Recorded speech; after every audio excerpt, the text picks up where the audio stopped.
For a lot of people walking into the gym, weight loss is a very common goal. Understanding the most effective exercises for weight loss can help speed up this process and get you to your goal faster. Sounds good, right? But let's dive a little deeper into this topic. Hey everyone, welcome to Science-Based Fitness. My name's Adam. Thanks for clicking on the video. Today, like I said in the intro, we're talking about the best exercises for weight loss. Now, this video needs to be broken down because there's quite a bit to it. We're going to look at this in three separate parts. The first part, we'll look at cardio, and everyone knows that cardio is one of the best things for weight loss, right? We're following that up with resistance training. We're going to look at the countless number of exercises and possibilities and give you better ideas and understanding on how to break down which ones you should be choosing, and that is a total game changer. And lastly, after we understand this, we're going to look a little bit more in depth on how I'd implement some of these strategies, tips, and tricks into workout routines with my own clients, and hopefully you can implement these into yours. But hey, there needs to be an additional caveat here. There are more variables we need to think about.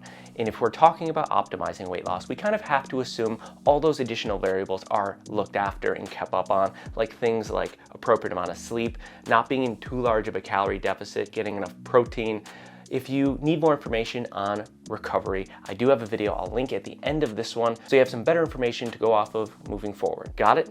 Good. Let's get right into cardio here. Cardio is a great tool for weight loss. This isn't just my opinion. Plenty of research supports cardio being beneficial for weight loss. But what form of cardio is best? I think it's important to remember that our goal is weight loss, and we want to implement cardio in a way that's simply there to burn calories and increase the energy expenditure. So I want to turn to a study that compares different forms of cardio. One is high intensity interval training, a second is sprint interval training, and a third is steady state cardio. The participants from this study were on bikes, but this type of data could be extrapolated for multiple forms of cardio like running, rowing, or whatever you choose. Each group began with a proper warm-up and then proceeded with one of the three training methods. The HIIT group ended up hitting, do you get it? Get what I said? Never mind. The HIIT group ended up going 1 minute at 95% of their heart rate max, and then went 3 minutes of recovery at 60% of their heart rate max. They went back and forth with this with a total session time of 25 minutes. The sprint interval training group used a resistance calibrated bike. Individuals sprinted for 30 straight seconds and then recovered for 4 minutes at that same 60% heart rate max. This session duration lasted 23 minutes, whereas the steady state cardio group ended up going for 30 straight minutes at 80% of heart rate max. So which group ended up burning the most calories? Well, it came out to be the steady state cardio group. But I know what a lot of you are thinking. There's additional factors we have to look at, and I can hear it in the comments already. Don't forget about EPOC. EPOC stands for excess post-exercise oxygen consumption. Essentially, after we finish exercising, our body is still utilizing energy in attempts to fully recover. And we know that steady state cardio happens to burn less energy in EPOC. But I chose this study specifically because it measured this. And if we take a look at what the study found, steady state cardio still burned more energy than the other two groups. I'm not gonna lie, going into this, I thought the high intensity interval training group was going to burn more calories. But if you take a look at this steady state cardio group, they did 80% of their heart rate max for a full 30 minutes. That's pretty intense. So this was not a walk in the park. And speaking of, I've talked about in other videos how walking can be an effective way to mix in additional physical activity and help with weight loss. That is still true. That doesn't mean that being physically active on off days isn't beneficial, because it very much is. But our goal here was to figure out which form of cardio would be most beneficial for weight loss in the long run. So we have this information here, but one of the big problems I see with cardio, and I see this in myself too, is that people don't really like to do cardio. And if we step back and take a look at the grand scheme of everything, if steady state cardio is gonna burn maybe 20 to 40 more calories a workout, is it really that big of a deal? If you can find yourself being more consistent doing interval or high intensity training, then that really shouldn't matter that much. Something I'm a little less lenient on is resistance training.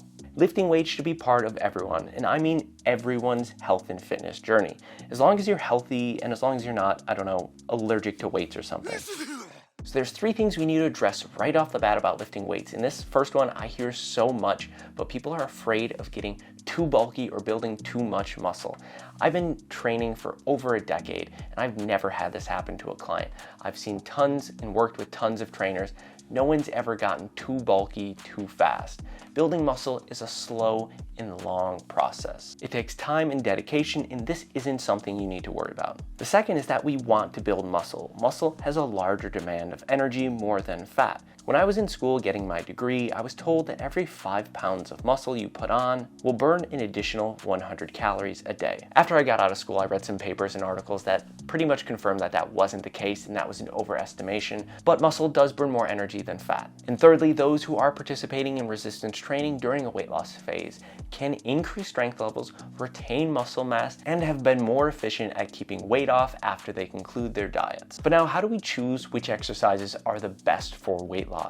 I use this analogy with a lot of clients. If we had two cars, one's a small 4-cylinder and another one's a big V8, the big V8 requires more energy to move. This concept can be applied to our muscles. Here I am on the left side of the screen doing a bicep curl, where on the right side of the screen I'm doing a squat. We can compare the squat as the V8 and the bicep curl as the 4-cylinder. The larger amount of muscles recruited utilize more energy. I also like looking at the concept of multi-joint movements. They can be really helpful at maximizing calorie depletion. So let's look at the squat here. You can see that I have knee extension, but the squat also has hip extension and plantar flexion. All three joints are involved, and that requires additional muscles for these additional joints. If we compare something like a leg extension, we're targeting just one single joint, whereas the squat, for example, is getting 3 joints and multiple muscles involved. Now, if you're still here watching this video, that doesn't mean that I'm saying you shouldn't do leg extensions and you shouldn't do bicep curls. I program them into almost every workout, but I think it's important, the message I'm trying to get to you here is that we want to spend most of our time working with compound movements that engage multiple muscle groups because of the calorie depletion from those movements, along with the concept of prioritizing major muscles. So a few exercises I would definitely program in are something like a deadlift. Now, deadlifts don't only have to be heavy barbells. If you're a beginner, you can try a more simple variation with a kettlebell like on screen. Pressing movements are great. Shoulder press, bench press, squats, lunges, rows, or pull down. To name a few, these all incorporate major muscles, but don't be afraid of using machines either.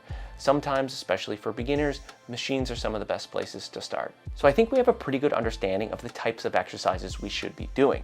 But how would I implement this into one of my clients' training protocols for the week? So if we created a program and let's say we look at Monday, I would structure something like 30 minutes of resistance training where we target legs and shoulders. After we finish the workout, I'd mix an additional 15 minutes of cardio where we hit a target of 75% of our heart rate max. Tuesday comes around and now we do a 45-minute workout where we target chest, back, and arms. Wednesday arrives and we decide that we're going to mix in 30 minutes of cardio where we hit a heart rate target of 80% for that full 30 minutes. Thursday will be a rest day, but I do want people to stay active. So I program 30 minutes of walking. It's not that intense and won't affect your ability to recover. Friday's here, everybody's favorite day, and we're gonna do 30 minutes of legs and abs. Even though abs are smaller muscles, we still can program them in with bigger muscles at the end of the workout. We then hit 15 minutes of cardio at the end at 75% of our heart rate max. Saturday, we stick to just 30 minutes of cardio again at 80% of our heart rate max. And Sunday is another rest day where we just do a simple 30-minute walk. I hope this video helped shed some light on the best ways to maximize weight loss. Let me know in the comments what you guys thought of this video. Hit that like button if you found value. Consider subscribing if you're new, and we'll see you guys next week. This video up here is the one on muscle recovery that I talked about in the beginning.